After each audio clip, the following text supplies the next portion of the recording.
Welcome to part 7, guys. We won't muck about, we'll get straight in. I just wanted to say thank you to the people that have been sending positive comments. Thank you very much for that, guys. New parts time, guys. Love getting new parts. These are the lower control arms. One of the originals actually had a bit of a bend in it. These are relatively inexpensive. I thought, no, I'm going to replace them. Rather than have them bent, there could be issues with alignment, that sort of thing. I thought. Plus, you get the new lower ball joint as well. So we can hang them on, and we also got new 2 new gearbox mounts. Remember I told you on disassembly they were broken, so I've got 2 new ones of them, and we've got to weld up the bracket for them as well. But yeah, so good stuff. That's something else to play with. You can't get much easier than that, guys. Just the 1 bolt for the control arm. I just put copper coat on it, just as an anti-seize sort of a thing. So the next guy in 60 years or 62 years time that pulls this apart again won't have any trouble getting it apart. But yeah, so they're all right, they're ready to go. Gloss black, so they'll match in with the other steering components. So when you look under there, imagine all that, the components cleaned and painted, she's going to look pretty sharp. Guys, I want to get that steering box back in. It has to be all cleaned up. But before we put that in, we're going to clean up this part and put that in. What this is, if you remember when we disassembled, there's a bell crank, I think they call them, and that's for the clutch. So one part sticks up here. When you push the pedal, it pushes the mechanism that way and activates the clutch. But as you can see, that's all got to be cleaned up. We'll probably give it a quick powder coat. And that sits up in there. It's sort of directly under the steering box. So I'm tipping, once the box is in, you won't be able to get at it. So yeah, we'll clean that up, put that in. The little nylon bushing, which is that one, looks pretty good. Doesn't really look worn, but I'm going to check it with the actual bloody bell crank or the crank or whatever you want to call it. If it's no good, we can just turn one up. I think the other end needs a new one, and that's the felt washer, which is pretty sad. Chances of getting one of them are Buckley's, so we'll clean it up as best we can, and that'll bloody well do it. Well, there's our little piece, all powder coated, cleaned up, greased. We can bolt it back on now. I mean, you can see it's been rusty. It's a bloody 63 year, it's a 2 or 3 year old part that never been touched, but yeah, we'll bolt it back, and that's one less part to do. There's the steering box, guys. Checked it all out. It all appears to be smooth enough in the bearings and that. Haven't pulled it right to bits. Just took the top off, had a quick look in there. All looks good. Got to be filled up. I drained the oil out. I think it's just a gear oil that goes in them. When it's in the car, obviously it's going to sit on a little bit of an angle like that. And to get you level, you pull that plug and pull that bolt. Now you tip oil, sorry, that's better. You tip oil in there, and when the oil runs out of that bolt, that's your level apparently, if I remember correctly. Steering box is in, and full of oil. Haven't seen any leaks yet, which is a good sign. I just went with the plain buffed finish. I'll give it a bit of a coat of some oil, and that'll be it. I mean, we don't want it too fancy. It's not going to go with the rest of the car. Just give the idler arm a bit of a tart up. That's that bell crank thing for the clutch, as I was telling you. There's an adjustment on that, so I've left that loose, and that can be adjusted once the gearbox and that thing's in. Yeah, so steering box is pretty right. Yeah, that's that. Just screwing around with some caster rods. Just cleaned that one up. I need a little bit of a straighten. There's a tiny little bit of a woof in it. Don't think it matters too much. Got new bushings, which are there. So there's 4 of them. So they're a little bit better than the old, where are we? The old rubber there. So yeah, 4 bushings. I'm also making up some new, they're a collapsible spacer that goes between them. And they're obviously not serviceable. So I've just turned up one, which fits nicely. And if we grab another bushing and put that over, the collapsed length, you know, is about right. So when you push the bushing in a bit, it should be okay. It's the same length as the old one. That's as far as my thinking takes me anyway, but that renews them. Just got to clean up the hardware, obviously. But yeah, she's slowly looking like a car. Typical of me, guys. No particular order. I was just looking at the bonnet hinges. I thought, geez, I hate the look of them. So I'm powder coating them. So that one's just been done, and the other one's over in the oven. Actually, we can open that up. I've just turned that off. Cooling off in there. But I do want to get this thing back on wheels before too long. So we'll concentrate on the suspension. As you know, I've got new control arms, which are those ones. But I'm keeping this stub axle and brake assembly, obviously, so they're got to come out. Easier to do it on the car, but what we'll do is put a heap of heat on it. Doesn't matter if I ruin the rubber because we're replacing it anyway. Get that really nice and hot, and then get that in on one side like that and hit it on the other side with the hammer. And they should just pop straight out without too much drama. I'd like to film it, but I can't because I don't have a tripod, but we'll give it a go, see what happens. Well, that was pretty easy, guys. As you can see, that's popped, as has that. Of course, it ruins the bloody rubbers and all of that, but as I say, they're getting replaced anyway, so yeah, not a big deal, but yeah, the smoking gun, as it were. Caster rods are in, guys, which is those ones. Don't forget your full lock stops, which is those. New bushings, as you can see. That's just copper coat. They're just so nothing seizes up and they run a little bit easier. Same as on that side. Left them loose at this stage because I want to be able to pull that down a bit just when I'm doing the springs and that. If I need movement, it can be all tightened up later. It's got to go for wheel alignment anyway, and this will have some impact on the caster. A lot of the casters adjusted in the shims that go behind the control arm up there, but I'm sure you could probably do fine adjustments to it with that. Yeah. We'll start a bit of work on this front brake assembly because I want the stub axle off. This is the driver's side. I want to get that off, clean it all up, get it ready to put back together because we'll order some springs and shockers, top ball joints. But yeah, that's got to be cleaned up. I'm not putting it back like that. So we'll start by undoing the wheel bearings. The drum will come off in one whole assembly with the bearings. Then we should be able to get at the bolts. Yeah, undo your bearing. Your drum will come straight off. You might have to back off the adjustment on the shoes in case they're binding a bit. There's a little bit of a lip there. I think we'll get away with just a machine on these, which is good. Don't want to replace them if I don't have to.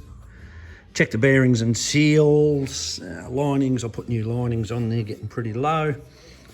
Also put new cylinders on, because looking at that, I'd say she's seized solid.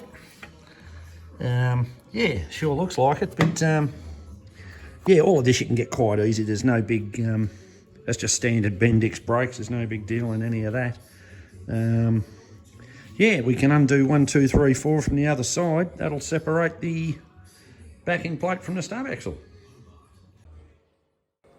Front brake backing plates, guys. I would have bet anything you like, they're almost identical. However, when I was cleaning this up, you can just make it out. That's actually an H. There was a yellow paint mark RH, which would have stood for right hand. I'll verify that when I do the left-hand side. I'm glad I saw it because I was looking and couldn't see any difference, but then I noticed the adjuster is offset. So, yeah, RH obviously got to be right hand because when I sandblast that, I would have lost the bloody mark and would have mucked around no end. So what I'm going to do now is just get me little letter stamps and just stamp an RH into that, and then we'll know which one's what. Been cleaning and powder coating all bloody morning, as usual. That's the driver's side stub axle and the backing plate. Come up like new. Yeah, come up real. That's that right hand mark I was saying about, or that I stamped in. Couldn't see the difference between those two, but anyway, it is what it is. That's what I took the RH to be. They come nice inside, powder coat. We're just about to bung him on. So we'll need to take that nut off. This is the new ball joint, obviously, on the control arm. None of that's tight yet, because I need that flexibility when I'm putting the spring in. So do that. Now I'm going to put a little bit of anti-seize on there, and then we can just sit that kingpin, that stub axle on that and tighten that up. Doesn't have to be super tight. It's got a castellated nut with a split pin, so yeah, and then we can sit that piece on, and then we just got to wait for all the brake group assemblies. Stub axle and backing plate are on. No big drama in any of that, just tighten up your nut until the hole lines up, put a split pin in it, and that'll be plenty. I've greased it. Still pretty tight, but it's brand new, so that'll free up pretty quick on road use, but a little bit thin on the powder coat in there. Doesn't matter, you don't see it. Clean up your nuts and bolts, obviously, as I always do. Of course, we've got to get wheel cylinders and all of that, but that looks all right. You know, it's sort of starting to look like half a car again. It's not covered in rust and mud and shit and all of that. Just waiting on the upper control arm bushings, which is those ones. All the arms are cleaned up. And I've ordered a new set of springs and shockers. And that's going to be the front end just about done. I'm pretty sure the tie rods and that sort of thing aren't bad. Might need an idler arm bushing. But that's really looking pretty different to what it did 3 months ago. Time for a change, guys. You get a bit sick of doing dirty, bloody, greasy, dusty, crappy parts. As I want to run the original generator, I'm going to have to check this regulator. So we're going to open it up and have a bit of a look inside, see what we can do and what it needs. And I've got the repair manual. I'll see if there's anything, you know, any settings or clearances I can check. I think you have to do it on the car, actually. But anyway, we can clean it up and, you know, see if that aluminium will polish up a little bit. And, yeah, just try and take back 60 years of wear and tear. Well, 2 screws and the lid comes off. Unfortunately, the gasket's broken, but it's broken at the bottom. So I suppose that's a good thing. Looking inside, it looks all pretty, you know, the little contacts move. Sort of like those electromechanical pinball machines over there, much the same sort of theory. I suppose when they energise, they pull down on the coils, but I don't know what each individual coil does. I'm going to go and get the manual and see if we can work out just what's going on. I might even put that in the sandblaster, I think. I'll get away with that without doing too much damage. And this is all quite easily cleaned. And there's no sort of moving parts, as it were. It's all reliant on magnets to do it. Like, that looks pretty grotty. I'm tipping there's probably nothing wrong with it. A good clean up, it's probably fine. Well, guys, I've been a motor mechanic since 1980. Well, that's when I started an apprenticeship. Never ever touched a regulator in my life. So I've gone through the book, done cleaned the points, done the settings. As they said, their initial settings, I think you have to do most of it when it's running. You can check with a voltmeter. Yeah, I don't know if it'll work or not, but I've cleaned it up nice, give the lid a bit of a polish, going to put it back on and bolt it onto the car, and it's one less part I've got to worry about. Going to start playing around with the diff. Yeah, it's got a bit of slack in it on the pinion. There's a, you know, you can sort of, you can get a bit of a bloody quarter of a turn out or whatever, you know, there's a heap of clearance. Don't know what it's like because it wasn't a driver. Brakes are obviously all want doing, but that'll all get stripped out and cleaned and replaced as needed. Needs new handbrake cables, as you know. Probably, well, I'm going to replumb it anyway. Yeah, so we'll strip it down, get that back cover off and have a look inside and see what we're dealing with. I don't know, it could be noisy as, it's not seized or anything, but you know, it sort of could be, you know, it could be really noisy, I don't know. I'm not going to do all this work, bung it in just to find that it's noisy or just about to shit itself, so I'll pull it apart, probably get it checked out. Drums off. Linings are probably okay actually. There's heaps of meat, but they'd have to be radius ground because the drums really scored. Anyway, just more of a video for reference. There's your little spreader for the handbrake, so on springs, so on and so on. It's just reference really. Yeah, let's strip the brake assemblies. A lot of these early Borg Warners, you know, 60s, 70s, that sort of thing. There was no recommended oil change period, unless of course you had the back housing. There's no drain plug, only a filler. Unless you had the back housing off, you'd have to change the oil, you'd have to drain the oil. This, I'm tipping, has probably never been off. I could be wrong, but I can smell, and the oil, I'm telling you, I reckon is going to be putrid. It gets a real stinking odour about it. So what the plan is here, I've undone all them. I'm just going to put a drain tin down there and roll it over and let the oil drain out, and we'll see what it looks like. A black oily goo and very little of it. Wasn't a lot of oil in that at all. Not much to see, can't see anything yet. I'll do a bit of an inspection and see what we find out. Axles are out. The passenger side, that's your seal and bearing. Bearing feels all right, but I'm going to change them as a matter of course. There's a seal in there. There's a seal there. I'm beginning to think, well, how many bloody seals does this run? See, there's one seal. Now, that was on the wrong way, so that was like that. Now, that's the side the pressure comes from. The pressure is going to come from within the diff. That should have been that way. So there's that sitting there like the other way. And then if you look in there, you can see there's another bloody seal there. I can feel it. I'm going to try and pop it out in a minute.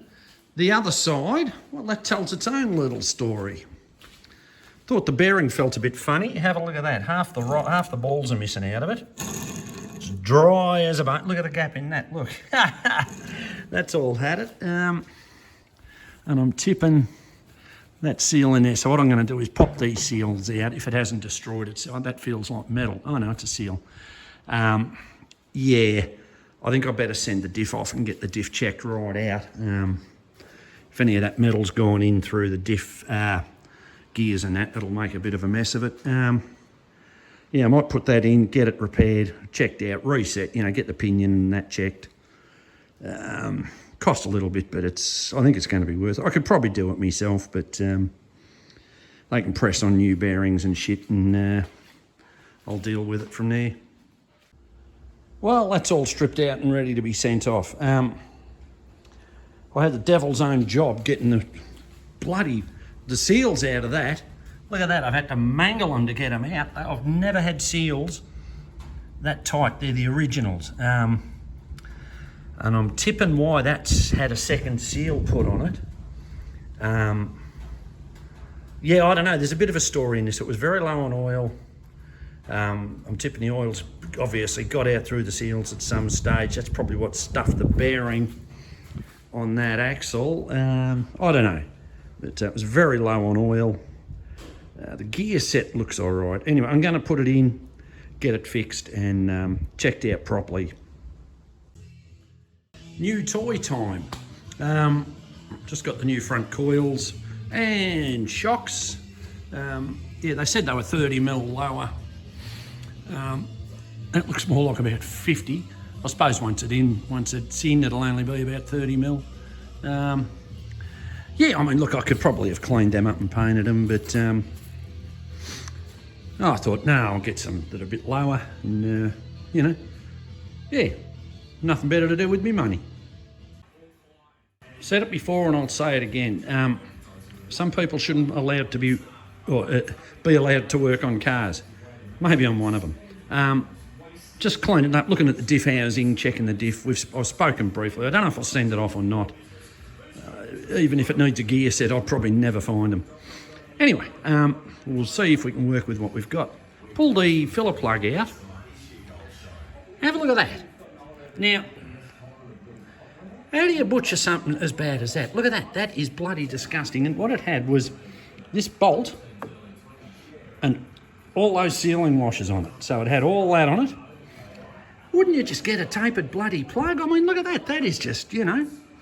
I'll run the tap through it if I can, if I've got a tap that size. Clean it all up. I'll try and find a tapered plug for it. That is just fancy fucking doing that. You gotta wonder. Yeah, before I clean this up, I'm just going to check a few things, just a couple of little welds I want to improve on. At some point, someone's put this plate under that saddle.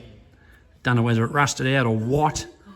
It's all right. I mean, you know, it's what I'll do is I'll clean it up, redo the welds around it and square it up, and then it'll look factory. You can see here where the U-bolt's loosened off.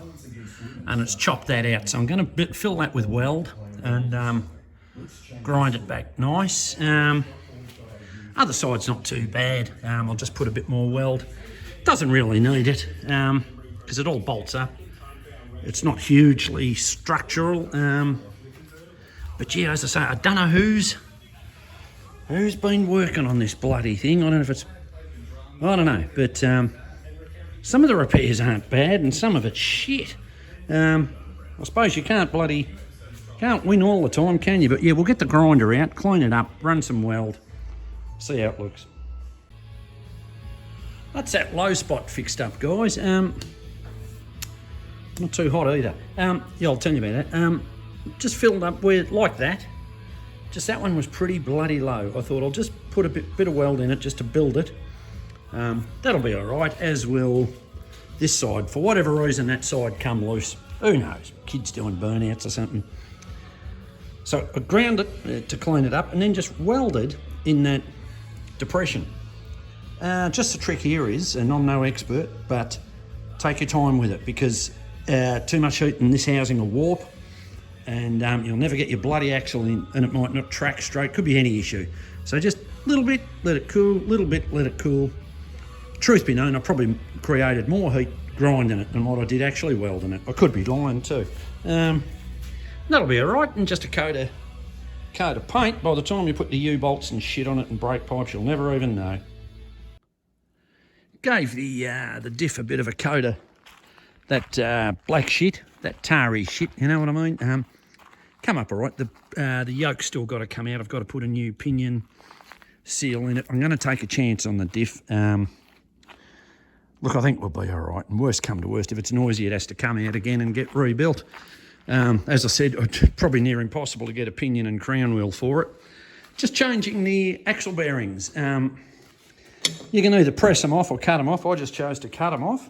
These are the new ones. Clean up your shaft spotlessly, of course. Bit of grease where the bearing goes, and then slide your bearing down first, and then just tap the bearing down. If you haven't got a press, tap the bearing down slightly, but you've got to tap it on the inner race. That's actually the collet retainer, but the inner race is underneath that. You must tap it on the inner race because the interference is between the shaft and the inner race. If you tap it out here, the outer race, you're just going to destroy your new bearing and it'll probably explode in your face, which I have seen happen and a guy lost an eye. Anyway, that was back in the 80s. And then all I did with the retainer, because the retainer is usually harder to press on, I heated up the retainer just with some LPG, heated it on, dropped it straight on, it virtually falls on, make sure it's home, and then I just cooled it quickly and it's fine. And it's, bearing spinning beautifully, didn't melt the seals or anything. Remember to put your little flange on, because once your bearing's on, you ain't getting that on. So something to remember. We'll just give them a lick of black paint now, and they're done. They're basically ready to put in. The kit also comes with the new seals as well, but they actually tap into the housing.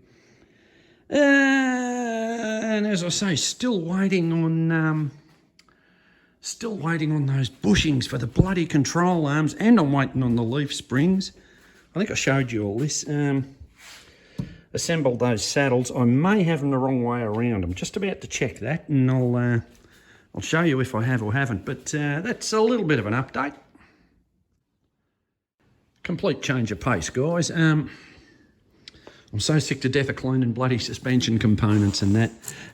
So occasionally I'll work on something different. This is the left-hand headlight assembly, which I've just pulled apart. Pretty straightforward. On this bucket, 1, 2, 3, 4 screws go into this backing plate. You can sort of, they're the main mounting bolts, but it feels like a bit of pot metal or aluminium or something. It's very bloody cruddy. That's the gasket off it. So I'll cut a new gasket. Just give this a good wire wheel, sandblast and all of that. Same as that, and give it I might just clean that up, give it a powder coat. It's a bit rusty and crappy, but it's nothing too serious. It's only a headlight support. Structurally, it's fine. Yeah, I know it's rusty there, but as I say, it's not holding up the car or anything. It's not a huge issue, and you probably won't notice it when it's together anyway. I'm not going to pull that apart anymore.